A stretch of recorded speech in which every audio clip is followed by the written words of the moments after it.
I'll just finish it up. If Trump pulls this off, the thing about it is that it will lead the Chinese, it backs the Chinese into a corner. So if they decide to fight, I mean, you're really gambling with a lot of lives here. And just think about it. If, like the Chinese, they know they don't want to start a war. They don't want war. They do not want war. So if Trump is going to call this bluff, and it goes awry, this could be a massive miscalculation.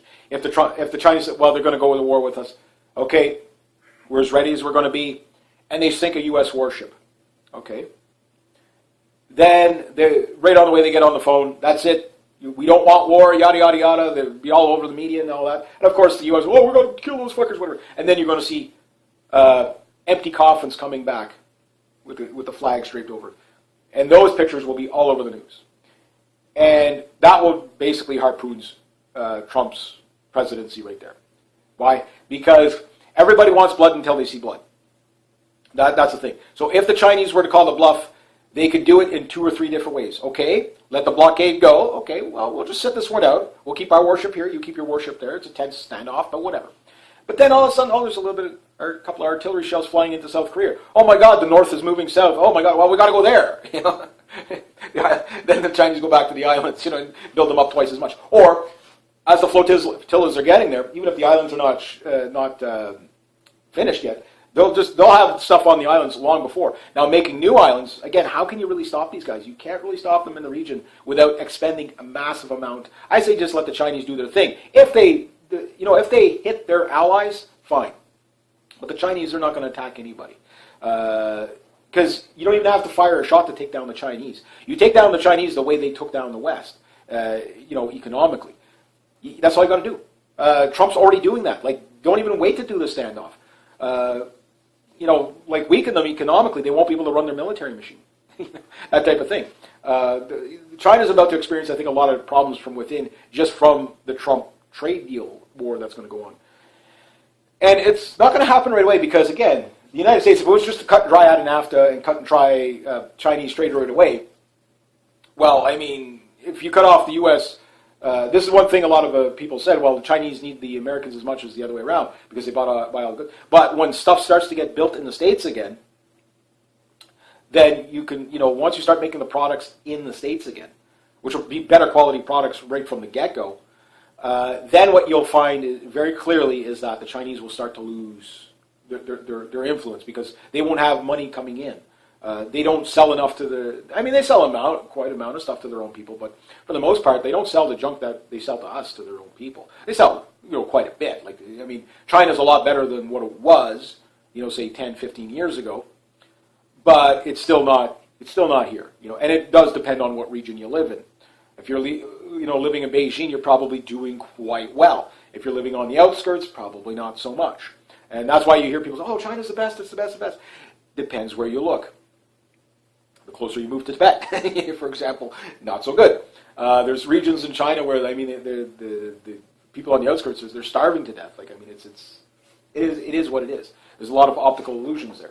So the way that I think to go at China is economically. To go at the military again, it's a bluff because the Chinese do have a play that they can respond with, and they can create problems other places. They can fund other things. They can. China has some playing cards too. They can send all the U.S. treasuries, that other $3 trillion. They've already got rid of, I think, $1.3 trillion U.S. dollars. They can send all that back, and that will stagnate the U.S. economy right away. Mind you, they'll be taking themselves out in the process. What the Chinese are trying to do is get around the U.S. trade by going into the BRICS nations, doing trade with Russia. The Chinese are going to be the ones rebuilding the Middle East with the Russians and the Iranians. That type of thing. They're going to be rebuilt. They're going to be doing that. So this is like when Syria, the reconstruction of Syria comes. I mean, you think Assad's going to get a free pass from the Russians saying, oh, no, we just came in to do this. No. All those gas pipelines and everything that are going to go into Syria, guess who's going to be getting the fruits and spoils? The Chinese and the Russians. Yeah, the Syrians are going to make money off of it too. And whenever the Saudis do flip on the Americans, which I think under Trump, I don't know how he's going to do it, but it does look like he's going to throw the Saudis under the bus. Again, it's only put this into perspective, okay? Normally I'm talking on the lines of 2 years, 4 years, 8 years, a decade. I'm talking in a week's time with Trump. I mean, like, he's just made every politician on the planet obsolete. This is what a man who works for a business is like. This is the amount of work you do in a day. You don't decide when the meeting for the next meeting is going to be. Heck, you even cancel meetings if you think they're going to be a waste of time, like they did with Mexico. Well, it's going to be a waste of time. We'll take other actions. You know what I mean? Okay, that's what you want. Yeah. So I mean, if this is what he can get done in a week, how Trudeau, all these other people, like and that's the kind of prime minister I want to be. Is let's get it done. Yes, you have to go through. Like here in Canada, you can't just go through. It's a different political system, and it's a lot slower. And I don't mind it's slower to a point, but when things take a year to pass, that's ridiculous. That type of thing. So there's a lot of stuff, bureaucracy we can get rid of. There's too much bureaucracy here. If you think you got a lot of bureaucracy in the States, trust me, all those people that are claiming they want to move to Canada, if you didn't like Obama's administration, you won't like Trudeau's. But even Harper's, like, there's just so much regulation here. It's unbelievable. Some of it is warranted for sure, but it's to the point of ridiculousness and stuff like that. So deregulation would boom the economy. So I think he's going to try to get the economy going before he tries the crazy stunts. The China bluff, I mean, if he starts out of the box with that one could backfire very quickly because, again, the Chinese aren't stupid. They're wargaming for that now. There's no doubt about that. And the thing is you have to think, okay, what if they call your bluff? They'll just sit there with a warship for 6 months. And people will say, well, why does Trump have a warship there? What is it? I say just leave the freaking Chinese alone. You know what I mean? And others say, we can't just let the Chinese control the region, whatever. If they're not hurting anybody, I mean, all these other, and I hate the double standard. It's like when I see all these people post about, oh my God, Trump's such a racist and he's building a wall, and they don't talk about the wall that the Mexicans have. Again, look at the Mexican. If Trump just does what the Mexicans do for their border security, problem would be solved. I mean, you can't sneak into Mexico easily. And if you get caught, the Mexicans, they throw you in jail. They'll deport you, whatever. They got a wall to keep other South Americans out. Like that type of thing. So, and then nobody brings up, but you're racist and bigoted if you do it. So stupid. And then Israel has a wall. Jordan has a wall. Everybody has a freaking wall. You know what I mean? Like, okay, fine. I think a wall's a waste of money when you can just cut off the welfare. But it looks like I think Trump's going to do that as well. I think the wall's more about the symbolizing, and it's the up here it would be like the natives with the Truth and Reconciliation Act, which is go after the missing Indigenous women and stuff murdered and missing. Okay, yeah, but they do it just to get votes because they don't really solve any problems because they don't actually go after the problem. So the wall doesn't really go after the problem. It helps to maybe a little bit, but when they're using 4x4s, literally 4x4s on ramps to get over your wall, a new strategy. So the best one is find anybody, go after the sanctuary cities. That will work. That'll just get them to practice self-deportation. They could do this they could do this in Germany and France, whatever. Cut off the welfare. All these illegals just cut the welfare off. Trust me, they'll be out of there in a week. Millions. That's all I got to do. That's all I got to do. No asylum. Again, come through the front door. And again, there's no reason to be illegal anyway. But getting back to China.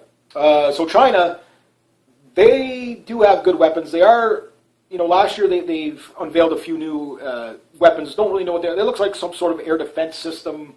They're all small mobile things.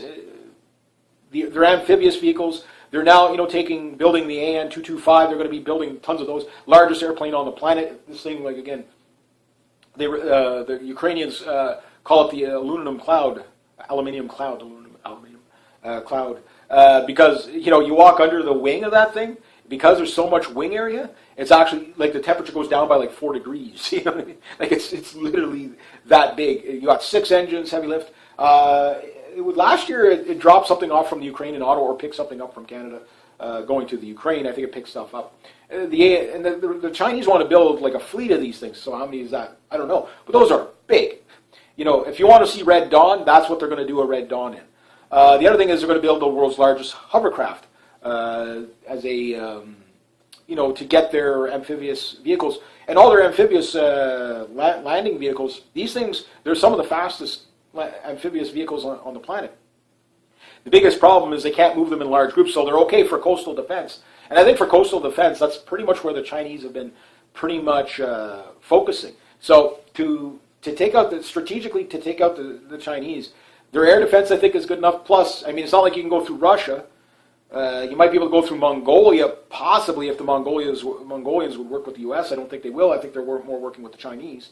Kazakhstan, Uzbekistan, those areas, again, are locked down by the Russians.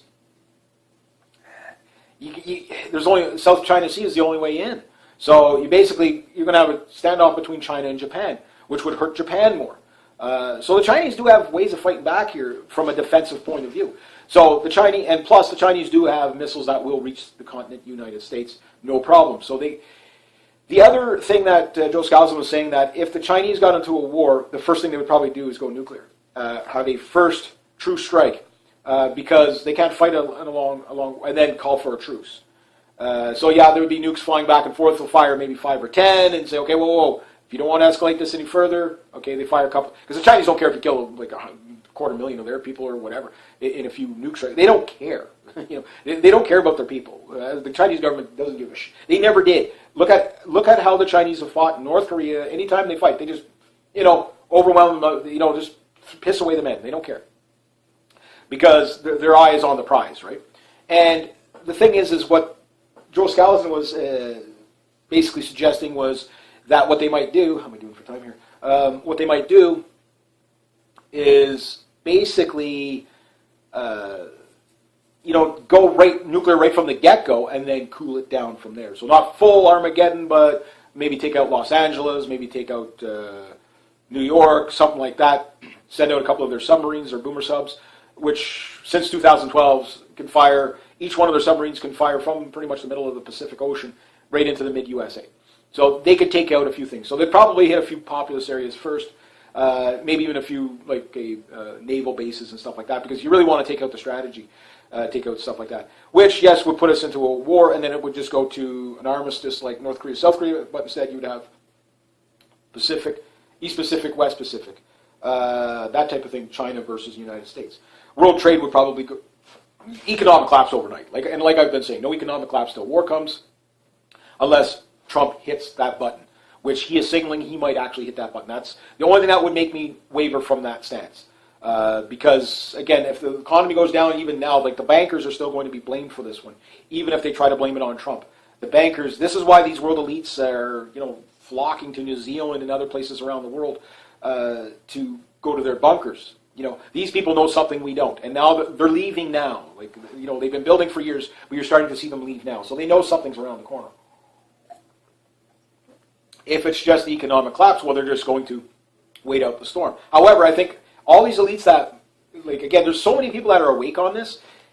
We're talking millions of people that are awake. So it's not like these world elites are ever going to they're not going to get away with an economic collapse a second time around. Because they can't, they could divert it to Europe again, but it won't work. Europe's got nothing left. That type of thing. So we'll have to wait and see what happens. I know it was a long video, but this is what I was worried about with Trump, was going to be the China stance. So if they decide to do this, and the Chinese have been saying, well, don't do this. Right now, the problem is that they've been signaling to do it. You're giving the Chinese, 3 days, they're going to come up with a plan. In a week, they're going to master that plan of how to counter this. So they're probably already working on the counter bluff, the counter bluff. So this has got to be warm gamed out too, and it's just going to, and again too, if this goes awry, okay, the naval blockade goes there, and they block the islands in the South China Sea, okay, that might be a position of strength, but you'll lose the moral high ground if you're provoking the Chinese into a war. Now that said, even at that, I don't like the Chinese government. Most people know I'm against the governments of the world have failed the people everywhere. Trump is still, the jury's out. We'll have to. It's only been a week. I'm not going to judge him. I'm not even going to judge him for the first 100 days. I'll give him I understand what he has to undo. He has to undo 40 years of really bad policies. From the removal of the gold standard, etc. From that, he's got to go back to Nixon and Pierre Elliott Trudeau. He's got to go back to those times to fix the problems. You're going to have to cut him some slack. That said, the stuff that he can get done, that he wavers on, that's the stuff you hold his feet to the fire. And I think if you make it clear that if he wants to get elected again, he has to deliver. He knows he has to deliver. That's what he's talking about. We're going to deliver. We're going to deliver. He knows people are impatient. He knows that because people in the States and the world have been screwed over by these bankers for so long. And yes, all wars are bankers' wars and all wars are Israel's wars. Now, the Greater Israel Project, again, I don't think they can take out Syria at this point. There's no way for Trump to really get in there. So that's one thing. But with Iran, the nuclear talks, that type of thing, I think we're going to have a standoff with Iran, but a war, I don't know. If we have a war with Iran, it's for Israel. That's the reason why we're doing it. So I don't know. We'll have to see how Trump really does handle the military. Because I mean, right now to do a naval blockade, I mean, this is like Obama, what he's done, sending warships to the South China Sea. But like Trump said, well, they're there, they don't do anything. They follow, they just go through the disputed zone. So he's a man of action. So maybe this is just a miscalculation on Trump's part. Because it would be a miscalculation if you lose the moral high ground on this. Then you're going to lose, you'll never, and then at that point, the United States is lost. Trump is possibly the last president of the United States. After that, it's leftist dictatorship, New World Order, United Nations. You'll have blue helmets all over the United States. And a real civil war. So we'll have to wait and see what happens. As far as the civil war goes in the States, right now it's still an ideological war, left versus, or I don't even call that left, just batshit crazy versus sane people, left versus right, whatever. SJWs, progressives, they're losing power now, but they need to lose institutional power. So when we know we're going to get a chance is if Trump, one area, and they're talking about it, is getting rid of Common Core. Even over Obamacare, I think that's even more important because look at who is brainwashed. There's going to be a whole generation of people, probably between the ages of 5 or whenever you start school, to probably 25 years old, that are going to be just completely nihilistically dumbed down. And the 5-year-olds now going into school need to have a healthy schooling system so that when these people are older, that you have an older generation to protect the younger generation from this middle generation that might not be savable. And they're in large numbers. It's the same problem we have in Canada with the progressive and diversity is our strength and stuff like that. And if you say anything against mass immigration, there are no arguments against it because we got to do these purity tests to you and you're a racist, bigot, xenophobe. As soon as that's the first argument, those are the people I'm talking about. The people that I talk to, those SJWs that cannot function slightly above mental retardation and autism. As soon as they hear something they curl up in a ball and start screaming. The girl in the green jacket is a perfect. All these women's marches, and again, like 50 some odd % of these were, these pink pussy hats that they're wearing. That's money. Somebody got that money somewhere. George Soros. 50 some odd of these women's groups were funded by George Soros. They need to be defunded. Now that's not going to come without screaming and yelling. Trump knows this. But it's to do it without losing the moral high ground. So the best thing to do is just keep exposing how bad these are. Trump can buy us time for the next 4 years to keep exposing this stuff with a slight moral high ground. And then if we can do a good enough job, we can't put this all on Trump. Don't let him to do it. If you love your country, you got to get active. You'll get politically active, make videos, expose things. Yes, share these, because it's becoming more acceptable to share these anti-humanist feminists and stuff. It's starting to becoming more acceptable to share them on Facebook, where if we do it all at once, Facebook their algorithms just can't keep up to that. And same with YouTube and stuff like that. And that is starting to happen. But it doesn't mean, we might have won a battle. Trump was a battle to win. It was the best option for the planet at the time because Hillary Clinton is definitely full-out thermonuclear war with the Russians. And unlike China, the Russians can go toe-to-toe with the United States. Yes, NATO leaders say stuff like this to get funding all the time. But when you hear NATO leader after NATO leader saying, we can't take the Russians in the Baltics, we can't take them in Eastern Europe, we can't, we're not ready for a war with Russia. It's the other way around where, Russia has been basically since 2010 with again, I don't know how anybody could say anything good about Obama. Yes, he was a puppet or whatever, but remember in 2010 when Medvedev and was out there as prime minister saying, hey, look, don't advance NATO. We will respond. We reserve the right to strike your missile systems if Russia is threatened. Don't advance. And then, the Russians, again, they've been provoked to start a war, but this would be a bad war. This war, the Russians would probably not win, but at what cost does it take to beat the Russians? You know what I mean? Like, how many people died because of the pissing contest? This is what we have to wait. Anything that keeps us out of war, yes, I'm an anti-war guy because I understand these wars aren't brought on by the little people. They're brought on by these banksters at the top. Trust me, if the Chinese go to war with the States, there's going to be people in China making money hand over fist in the weapons industry and stuff like that. They're going to love it. But the problem is if it gets really out of hand, nobody wins. And these people are so psychopathic that they believe the best way to make money is go to war. This is what the whole death and debt-based economy the United States has is about. Now, that said, if Trump is doing what he's doing, they could probably step away from the militarization to a great degree. It doesn't sound like he's going to do that anytime soon. We'll have to wait and see. But if the world, if the United States economy starts booming, demilitarization could happen. And that might not be on Trump's watch, but maybe in 4 years, somebody better than Trump will come along, double down on what Trump's doing good, and add, get rid of the waterboarding and all that stuff. Get rid of Guantanamo. Either kill those people or let them go. Either they're terrorists or not. You know what I mean? If they've done something bad, put them in the rule of law. If not, just put them back to their families. You know what I mean? Like, again, because if you can't prove that they've done something bad, that Guantanamo is what banana republics do. We don't need Guantanamo. Just close it. Just close it. If you got good intelligence and stuff like that, you won't need that anyway. When you take prisoners of war, you could have different things. But again, if you got, give these people their trial. If you're just holding them because you got nothing, if you could say, okay, yeah, well, we've linked this to, give him his trial, put him in jail, execute him, whatever you're going to do. Fine. But get it done and do it in your own country. Doing it in other people's countries so that you don't have to abide by rule of law is it's disgusting. It's disgusting. And that I deeply, I thought about it, the torture thing. No, that's what the other guys do. And we're better than that. So it's not even virtue signaling here. It's just like, okay, Mr. Trump, what happens if you start doing that? You know what they're going to do to the U.S. soldiers whenever they're caught?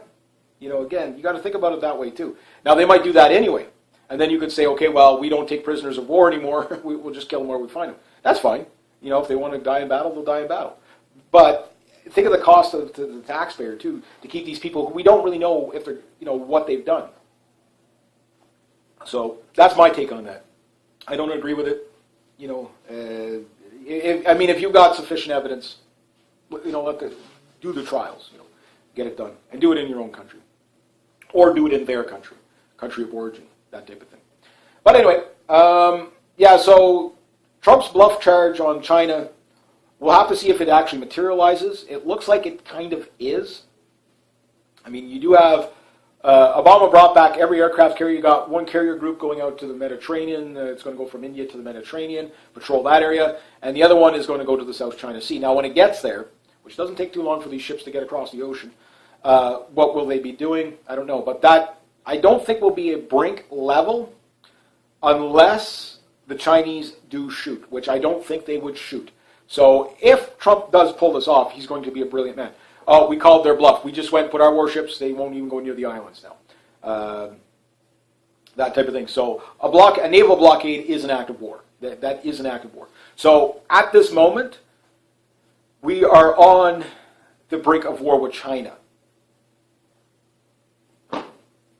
Yeah.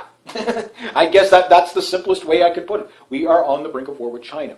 And this is, again, under Trump, because Trump moves so fast, again, this is, I think, what Obama was trying to accomplish, but I don't know. Again, is Trump a good guy, a bad guy? Only time will tell. But if he calls it right, and the Chinese, and Joe Scalzo is right that the Chinese don't do that, but the thing is, the Chinese plan B might be rile up Kim Jong-un. There's other places in the world they could rile up.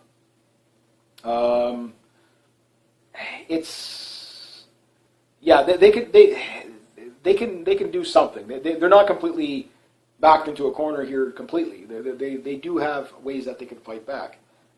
They could do trade problems. Again, we'll have to wait and see. But I mean, no matter which way you go, it's damage control either way. So I guess I'll leave it about that. So if you like this kind of content, please consider making a donation to the channel. Links down below. Thank you so much to everybody who has. Next, that rate, subscribe, share, comment, like. Be true to yourself. Be true to others. Always do the right thing, and have yourselves a great day. Sorry about that one that kind of cut off. I'll just finish it off. If Trump pulls this off, the thing about it is that it will lead the Chinese, it backs the Chinese into a corner. So if they decide to fight, I mean, you're really gambling with a lot of lives here.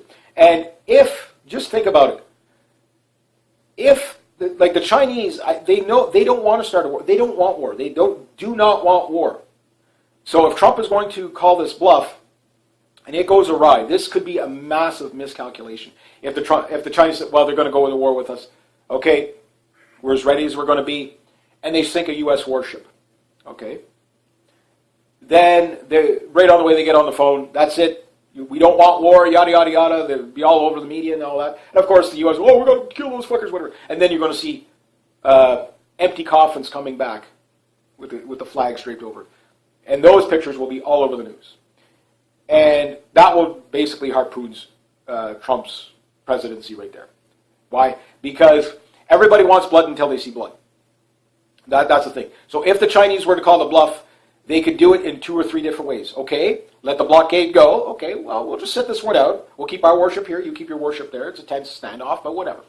But then all of a sudden, there's a little bit, or a couple of artillery shells flying into South Korea. Oh my God, the North is moving south. Oh my God, well, we got to go there. You know, then the Chinese go back to the islands, you know, and build them up twice as much. Or as the flotillas are getting there, even if the islands are not finished yet, they'll have stuff on the islands long before. Now, making new islands, again, how can you really stop these guys? You can't really stop them in the region without expending a massive amount. I say just let the Chinese do their thing. If they hit their allies, fine.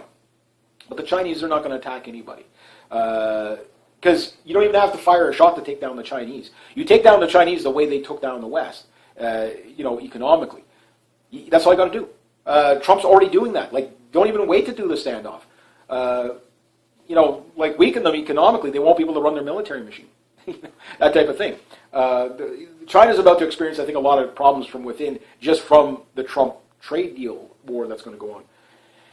And it's not going to happen right away because, again, the United States, if it was just to cut and dry out in NAFTA and cut and dry Chinese trade right away, well, I mean, if you cut off the U.S., this is one thing a lot of people said, well, the Chinese need the Americans as much as the other way around because they buy all goods. But when stuff starts to get built in the States again, then you can, once you start making the products in the States again, which will be better quality products right from the get-go, then what you'll find very clearly is that the Chinese will start to lose their influence because they won't have money coming in. They don't sell enough to they sell quite amount of stuff to their own people, but for the most part, they don't sell the junk that they sell to us to their own people. They sell, quite a bit. China's a lot better than what it was, say 10, 15 years ago, but it's still not here, and it does depend on what region you live in. If you're, living in Beijing, you're probably doing quite well. If you're living on the outskirts, probably not so much. And that's why you hear people say, oh, China's the best, it's the best, the best. Depends where you look. The closer you move to Tibet, for example, not so good. There's regions in China where, the people on the outskirts, they're starving to death. It is what it is. There's a lot of optical illusions there.